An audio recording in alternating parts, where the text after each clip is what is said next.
Welcome to Penrose Learning, where we make understanding easy. In this video, I will explain how to play Shovel Knight board game. Set up the board, distribute character tiles, treasure tokens, and enemy decks right away so everyone is ready. Choose your knight and read starting abilities aloud so the table knows each role. Clarify turn order and hand size before the first round.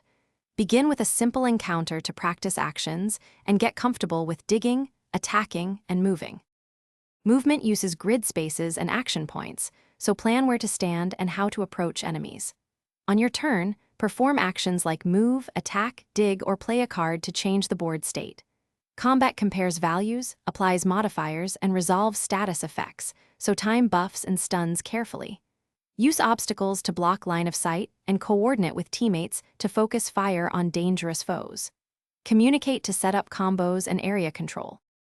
If you are finding this video helpful, please subscribe and like to support the channel.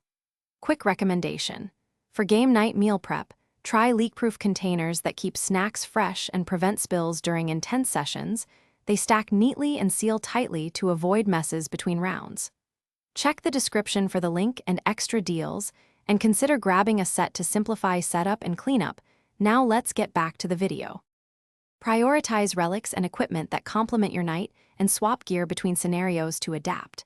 When health is low, retreat, heal, or dig for coins to purchase restoratives instead of risking an elimination. Focus on removing high-threat enemies first and use area attacks to control groups and protect objectives. Keep an eye on timers and plan turns ahead to avoid being overwhelmed. Practice solo scenarios to learn enemy patterns before harder missions.